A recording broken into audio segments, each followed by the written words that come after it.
In today's tech video, I'm going to show you how to turn the sleep timer on or off on your Roku TV. Whether you want to save energy, prevent your TV from running all night, or just need a little extra control over your viewing time, the sleep timer is a handy feature. Let's dive right into it.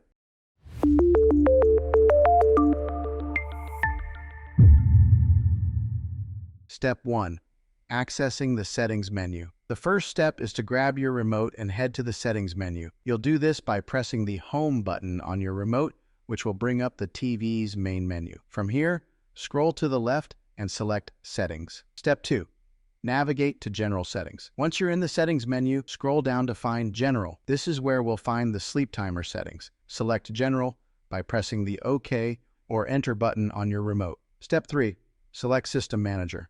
Next, under the General Settings, scroll down to find System Manager. This is where you'll find options for system controls, including the sleep timer. Step 4. Access time settings. Now, in the System Manager menu, look for Time and select it.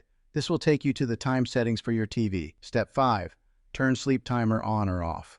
Once you're in the time settings, you'll see the option for sleep timer.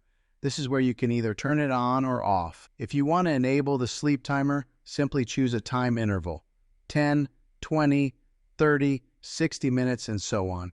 If you want to turn it off completely, just select Off. It's as simple as that. Just select the desired time, and your TV will automatically turn off after the set duration. Step 6.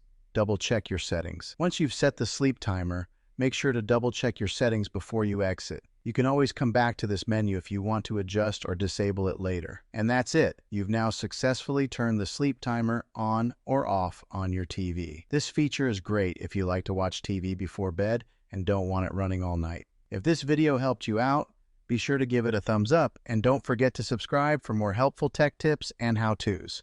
Thanks for watching, and I'll see you in the next video.